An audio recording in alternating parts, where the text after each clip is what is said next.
اس کے اندر ہڈیاں ہو جاتی ہیں، پھر اس کے اوپر گوشت چڑھ جاتا ہے. یہ مراحل گزرتے ہیں. اس طریقے سے اللہ تبارک تعالیٰ نے اس کو جو ہے تخلیق کیا ہے. کسی دنیا کی کسی طاقت کا کوئی دخل نہیں ہے اس کے اندر. اللہ نے ان کو ان مراحل سے. تو سب سے پہلی چیز جو ہمارے سامنے آتی کیا ہے؟ مٹی. تو مٹی کو کہا ہے اللہ تبارک و تعالیٰ نے کہ ذلولا، یہ ایک ذلول، ایک کمزور، ایک جو ہے نا سب سے کمزور چیز ہے، روندی ہوئی چیز ہے. مٹی میں چمک دمک کچھ بھی نہیں ہوتی. اللہ پاک نے اس انسان کو مٹی سے، کنکناتی مٹی سے پیدا کیا. اور یہ جو مٹی ہے نا، تو یہ ایک ایسی چیز ہے کہ جس کے اندر کوئی عزت و شرف نہیں ہے. اگر دیکھیں تو کوئی چمک دمک بھی کچھ بھی نہیں ہے. مٹی ہے، انسان کے جسم کے ساتھ لگ جائے نا تو انسان جو ہے نا وہ اس کو صاف کرتا ہے، دھوتا ہے. نجاست نہیں ہے اس کے اندر، یعنی یہ نجس نہیں ہے مٹی. کیونکہ اللہ پاک نے نا اس مٹی کو اس امت محمدیہ کے لیے آپ صلی اللہ علیہ وسلم کو کہ جعلت لی الارض طہورا ومسجدا، اس مٹی کو اللہ پاک نے، زمین کو اللہ پاک نے پاک بنایا، پاکی کا ذریعہ بھی بنایا.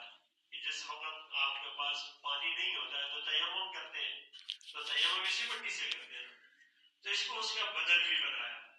تو پہلی چیز ہے کہ جس سے بنایا وہ مٹی ہے. اور مٹی کے اندر کوئی شرف اور عظمت اور بلندیاں نہیں ہے. آپ اسی مٹی کو رونتے ہیں، اس مٹی کو اوپر اٹھاؤ تو اٹھا کے نیچے آ کے لگتی ہے. کثیف ہے، ایک کثیف چیز ہے. اور اس کے بعد پھر دیکھتے ہیں تو یہ جو مٹی ہے نا جس سے پیدا کیا، اتنی سی بات ہے کہ ہم نہیں کہیں گے کہ یہ جو ہے نا نجاست ہے، نجس نہیں، لیکن ساتھ لگتے ہوئے انسان رہنا پسند نہیں کرتا. اپنے بدن پہ، اپنے ساتھ پہ دھو کر صاف کرتا ہے تو صاف وغیرہ نا مٹیالہ گندا کہلاتا ہے کہ جب مٹی کے ساتھ لگی ہوئی ہو. اگلی بات، یہ پہلا مادہ ہے جس سے انسان کی تخلیق، آدم علیہ السلام کی تخلیق بغیر کسی واسطے کے ڈائریکٹ اسی مٹی سے ہوئی تھی. آدم علیہ السلام کی تو اس مٹی سے ہوئی تھی. اللہ تعالیٰ نے جو مٹی کو حکم دیا، جمع ہو گئی، بن گئی، انسانی ڈھانچہ بنا، اور اس کے بعد روح ان کے بیچ میں اور انسان بن گیا. اور آدم علیہ السلام جب مختلف جگہوں کی دنیا کی مٹی کو جمع کرنا، مختلف جگہوں سے لے گئے. اسی لیے آج دنیا کے اندر جو شرق اور غرب میں جہاں بھی دیکھیں تو مختلف شکلوں کے، صورتوں کے انسان کو اللہ پاک نے پیدا کیا اس آدم علیہ السلام سے. وہ آدم علیہ السلام، یہاں تک کہ عورت بھی پیدائش آدم علیہ السلام سے ہوئی تھی، آپ کی بائی پستی سے ہوئی تھی. اما ہوا کی پیدائش بائی پستی سے ہوئی تھی. تو تخلیق تو ایک آدم علیہ السلام سے ہوئی تھی. ارے یہ پہلی چیز. دوسرے نمبر پہ نطفہ، کہ انسان جس ایک گندے پانی سے پیدا کیا، من ماء مہین، ایک گندے پانی سے پیدا کیا. اور پھر یہ جو گندا پانی ہے کہ جب یہ گندا پانی یہ دو میاں بیوی کے ملاپ سے جب اس کے ایک وجود جاتا ہے اور یہ رحم کے اندر جاتا ہے تو اس نطفے سے پیدا کیا. اب یہ جو نطفہ ہے منی، یہ گندی چیز ہے.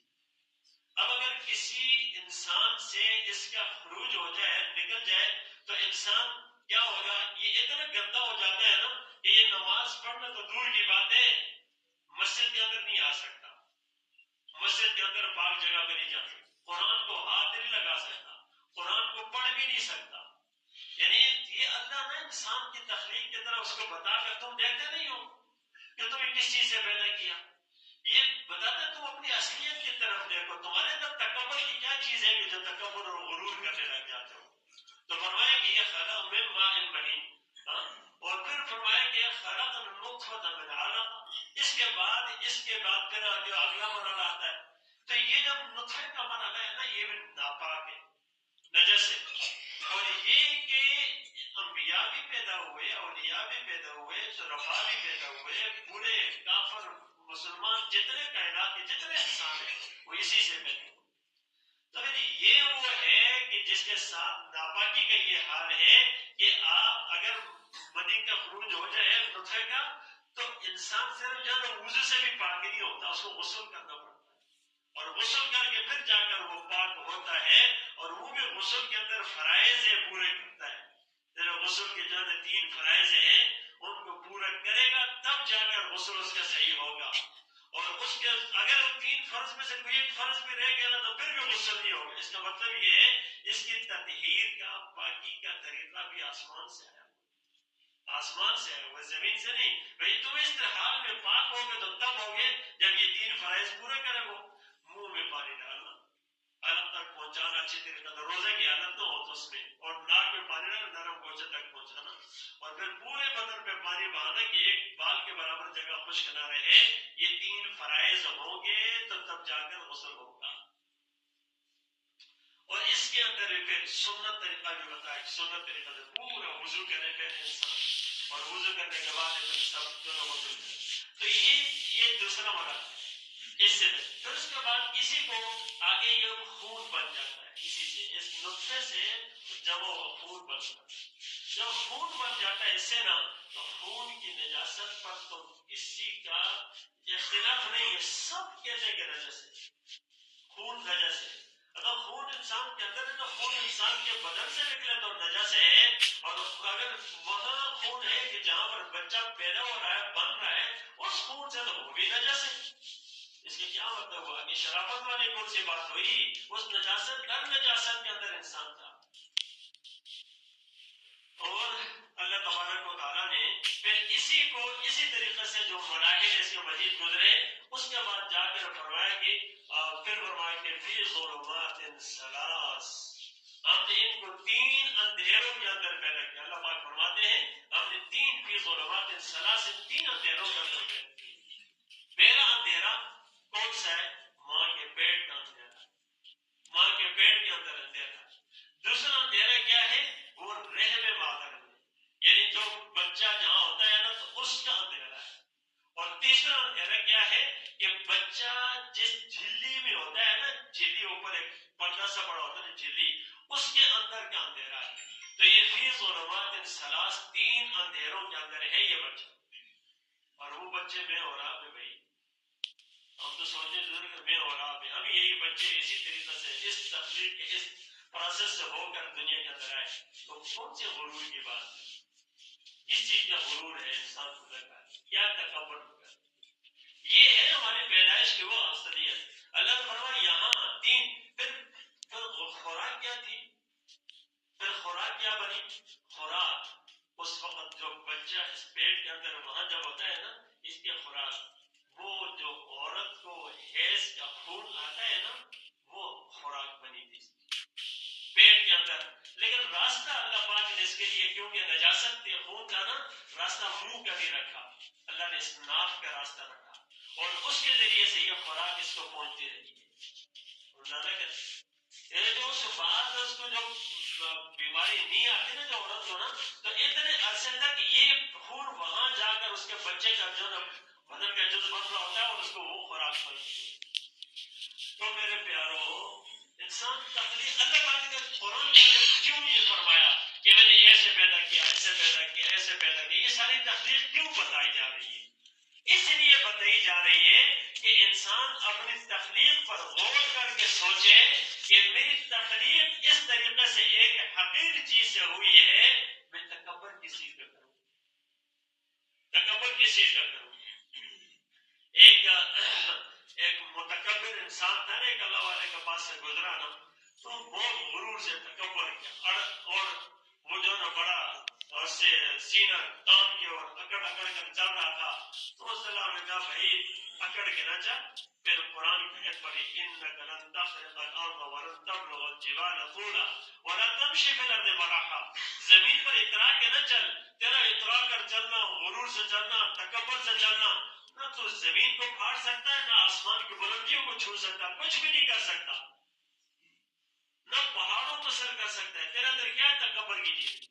تو اس کو جو ہے بڑا برا لگا, اور اس کو جب یہ کہا نا تو نے کہا کہ یہ میرے سامنے آتا ہے اور اس طریقے کی باتیں کر رہا ہے, تو اپنا غرور تو سینہ چوڑا کر کے اور نخرے سے اور غرور سے اور چیزوں پہ اور روتے ہوئے انسان جا رہا ہوتا ہے. یہ ہٹو بچوں کی ساری داستان ختم پیاروں.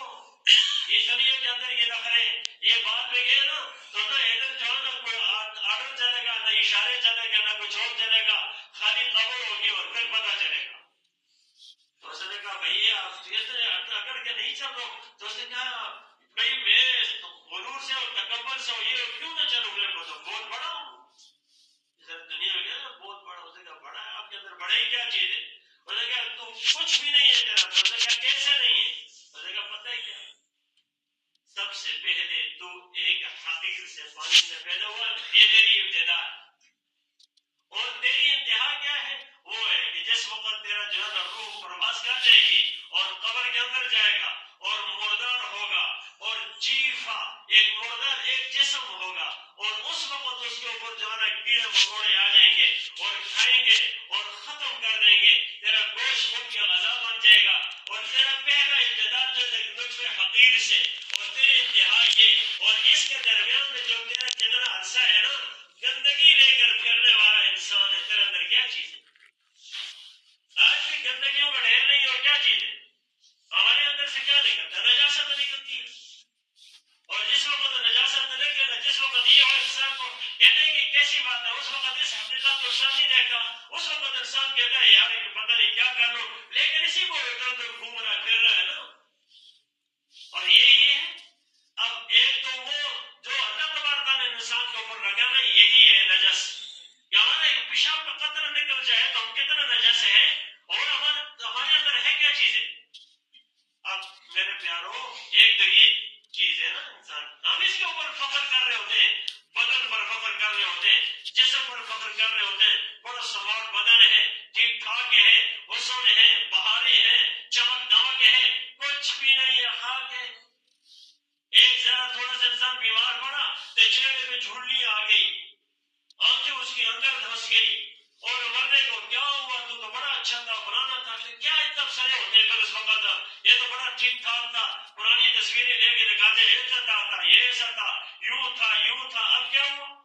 کیا چیز خارج ہوئی؟